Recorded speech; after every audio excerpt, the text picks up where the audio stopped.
Good morning children. आज हम कक्षा 8 हिंदी सरिता का पार्ट 2 शाप मुक्ति पढ़ेंगे। आज मैं आपको इस कहानी का सारांश बताऊंगी। बचपन की अबोध अवस्था में कई बार हमसे कुछ ऐसे कार्य हो जाते हैं जो सही नहीं होते, यहाँ तक कि काफ़ी अनर्थ कर देते हैं, किंतु जब हम उसे सबक लेकर कुछ अच्छा कार्य करना शुरू कर देते हैं तो हमारा अपराध बोध कम हो जाता है। इस कहानी में डॉक्टर प्रभात के माध्यम से कुछ ऐसे ही भावों का चित्रण किया गया है। एक दिन की बात है, मैं अपनी बूढ़ी दादी की आंखों का इलाज कराने दिल्ली के एक बड़े प्रसिद्ध नेत्र चिकित्सक डॉक्टर प्रभात के पास ले गया। मैं लगभग अंधी हो चुकी दादी को सहारा देकर डॉक्टर प्रभात के कमरे में ले गया तो डॉक्टर ने हंसकर दादी का स्वागत किया और कहा, आइए आइए दादी अम्मा, कहिए क्या तकलीफ़ है।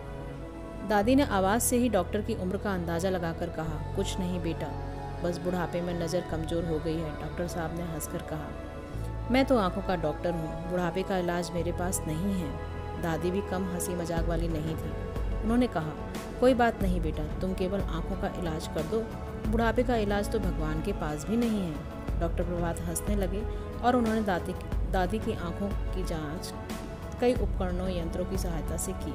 मैं चुपचाप बैठकर डॉक्टर प्रभात की तरफ देख रहा था। उनकी हंसी जानी पहचानी लग रही थी और उनका चेहरा भी परिचित लग रहा था, लेकिन याद नहीं आ रहा था। जब उन्होंने दादी की आंखों की जांच कर ली तो मैंने उनसे पूछ ही लिया, डॉक्टर साहब, आप कहाँ के रहने वाले हैं? उन्होंने कहा, इलाहाबाद का हूँ। क्यों? दादी मुझसे पहले ही बोल पड़ी, हम भी इलाहाबाद के ही हैं। डॉक्टर प्रभात ने सचमुच खुश होकर पूछा, इलाहाबाद में आप कहाँ रहते हैं? दादी ने जैसे ही पता बताया, डॉक्टर प्रभात ने आश्चर्य से मेरी तरफ देखा और प्रसन्नता से पूछा, कहीं तुम बब्बू तो नहीं हो? और तुम मंटू? अचानक मेरे मुंह से निकल गया, तुम हमारे बचपन के दोस्त मंटू हो ना? हाँ भाई, मैं मंटू ही हूँ। तुम तो जब दूसरी तीसरी कक्षा में पढ़ते थे तभी दिल्ली चले गए थे ना? मैंने तो कभी सपने में भी नहीं सोचा था कि तुमसे दोबारा कभी भेंट होगी। बहुत खुशी हुई तुमसे मिलकर। मुझे भी। तभी डॉक्टर प्रभात ने देखा कि दादी की हंसी गायब हो गई है, जैसे दादी को कोई दुख भरी घटना याद आ गई हो। थोड़ी देर बाद दादी ने प्रसन्नता से पूछा, तुम दोनों साथ साथ खेले थे, यह बहुत अच्छी बात है। क्या नाम बताया तुमने? मंटू।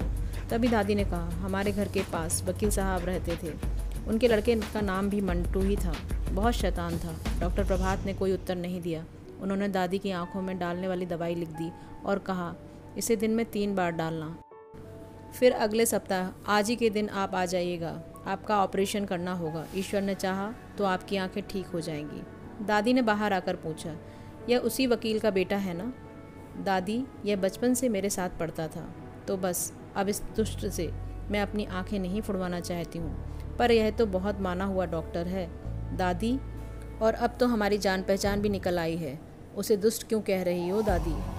अरे तुझे याद नहीं, इसने मोहल्ले की कुतिया के 3 पिल्लों की आँखें आग के पौधे का दूध डालकर फोड़ दी थीं। तुमने ही तो यह बात हमें बताई थी। उनमें से एक अंधा पिल्ला तूने जिद करके पाला था, यह भी तुझे याद नहीं? मैं सचमुच सब कुछ भूल गया था। दादी ने याद दिलाया तो एक धुंधली सी याद उभरी। थोड़ा दिमाग पर जोर डालने पर सब कुछ याद आ गया। बचपन में मंटू और मैं बड़े घास के मैदान में खेलने जाया करते थे। खेल खेल में एक दिन मंटू और मैं आग के पत्ते तोड़ने लगे। तभी वहाँ से हमारे स्कूल के अध्यापक निकल रहे थे। उन्होंने हमें डांट लगाई और बताया कि इन पत्तों को नहीं तोड़ना चाहिए, अगर इनका दूध यदि किसी की आंख में चला जाए तो वह अंधा हो जाता है। यह जानकारी हम लोगों के लिए आश्चर्यजनक थी। वास्तव में ऐसा होता है या नहीं, यह देखने के लिए मंटू ने प्रयोग कर डाला। मोहल्ले में आवारा घूमने वाली कुतिया ने वकील साहब की कोठी के पीछे 3 पिल्लों को जन्म दिया था। पिल्ले बड़े सुंदर थे। मंटू को जब यह पता चला तो उसने आग के पत्तों का दूध उनकी आंखों में डाल दिया। तभी मैं वहां पहुंचा तो मैंने उसे कहा, बेवकूफ़, तूने यह क्या किया? पिल्ले अंधे हो जाएंगे। मंटू ने कहा, मैंने इनकी आंखों में दूध भर दिया है, अब देखते हैं ये अंधे होते हैं या नहीं। उस गाढ़े चिपचिपे दूध से उनकी आंखें बंद हो गईं। कुछ दिनों बाद आंखें तो शायद खुल गई थीं, लेकिन वे अंधे हो गए थे। मंटू के इस बुरे कार्य की जानकारी केवल मुझे थी, लेकिन मंटू को यह एहसास हो गया था कि उसकी इस जानने की इच्छा ने एक बड़ा पाप कर डाला है, और उसने मुझसे कहा कि यह बात किसी को ना बताए। मैं शायद यह बात किसी को ना बताता अगर उसमें से 2 पिल्ले इधर से उधर भटकते मर ना गए होते। मैं उस दिन बहुत रोया था। दादी माँ और परिवार के लोग बार बार पूछ रहे थे कि मैं क्यों रो रहा हूँ। पहले तो बात छिपाकर मंटू को बचाने की कोशिश की, फिर मुझे तीसरे पिल्ले का ध्यान आ गया जो अभी जीवित था। मैं उसको बचाना चाहता था। मैंने रोते रोते सारी बात बता दी और पिल्ले की आंखों का इलाज कराने की ज़िद पकड़ ली। वकील साहब को जब यह बात पता चली तो मंटू की खूब पिटाई हुई और मुझे भी भला बुरा कहा, क्योंकि मैंने भी यह बात सबसे छिपाई थी। मैंने जिद करके उस तीसरे पिल्ले को पाल लिया। पिताजी ने उसकी आंखों का इलाज भी करवाया, लेकिन वह अंधा हो रहा था। माँ और दादी उसका बहुत ध्यान रखती थी, लेकिन एक दिन जब वह बड़ा हो गया तो घर से बाहर निकल गया और किसी वाहन के नीचे आकर मर गया। उस घटना को याद कर मैं हैरान रह गया। बचपन में 3 पिल्लों की आंखें फोड़ने वाला मंटू आज इतना बड़ा नेत्र चिकित्सक है। इससे भी ज़्यादा हैरानी की बात ये थी कि लगभग 35 साल पुरानी घटना, जिसे मैं भूल गया था, दादी को याद थी। निश्चय ही यह घटना प्रभात को याद होगी। तभी हमारा परिचय पाते ही वह गंभीर और उदास हो गए थे। लेकिन दादी बचपन की उस बात को लेकर डॉक्टर प्रभात को भला बुरा कहना ठीक नहीं। अब वह बचपन का मंटू नहीं है, बल्कि देश के एक बड़े नेत्र चिकित्सक हैं। अब तक उन्होंने हजारों लोगों की आंखें खोई हुई नेत्र ज्योति लौटा चुके होंगे। क्या इतनी बड़ी सेवा से उनका बचपन का अबोध अवस्था में किया हुआ पाप अब तक धुल नहीं गया होगा? कुछ भी हो, मैं उससे अपनी आंखों का इलाज नहीं कराऊंगी, दादी ने निश्चय स्वर में कहा। दादी को मैंने और मेरे परिवार के लोगों ने बहुत समझाया, पर वह डॉक्टर प्रभात से आंखों का इलाज कराने के लिए तैयार नहीं हुई। उन्होंने वह दवाई भी खरीदने नहीं दी जो डॉक्टर प्रभात ने लिखी थी। आखिर में शाम को मैंने डॉक्टर प्रभात को फ़ोन किया, दादी की जिद के बारे में बताया।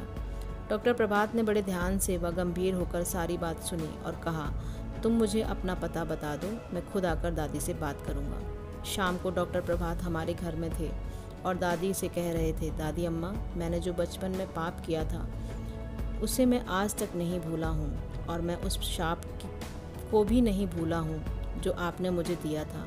जब तक आप इलाहाबाद में रही, मुझे देखते ही कहने लगती थी, अरे कमबख्त मंटुआ, तूने मासूम पिल्लों की आंखें फोड़ी हैं, तेरी आंखें भी किसी दिन इसी तरह फूटेंगी। आपके शाप से मुझे पाप का ज्ञान हुआ और मैंने सोच लिया कि मैं नेत्र चिकित्सक बनूंगा। आपके शाप के कारण मेरी आंखें कभी ना कभी तो फूटेंगी ही, पर उससे पहले मैं बहुत सी आंखों को रोशनी दे जाऊं। उन बहुत सी आंखों में 2 आंखें आपकी भी होंगी दादी अम्मा। डॉक्टर प्रभात की बातों में न जाने कैसा जादू था कि दादी की ही नहीं, हम सबकी आंखों में आंसू आ गए। दादी ने डॉक्टर प्रभात को गले लगा लिया और उनके सर पर हाथ फेरकर कहा, जीते रहो मेरे लाल, तुम्हारी आंखों की रोशनी हमें हमेशा बनी रहे। इसके बाद दादी ने मुझसे कहा, अरे बबुआ, तुम्हारा बचपन का दोस्त आया है, इसकी खातिरदारी नहीं करेगा? जा अच्छी सी मिठाई ले आना, और सुनो, मेरी आंखों की दवाई भी ले आना। इस कहानी के लेखक हैं रमेश उपाध्याय। इसी के साथ आज का पाठ समाप्त होता है। बच्चों, इस कहानी को पुनः दोहराइए।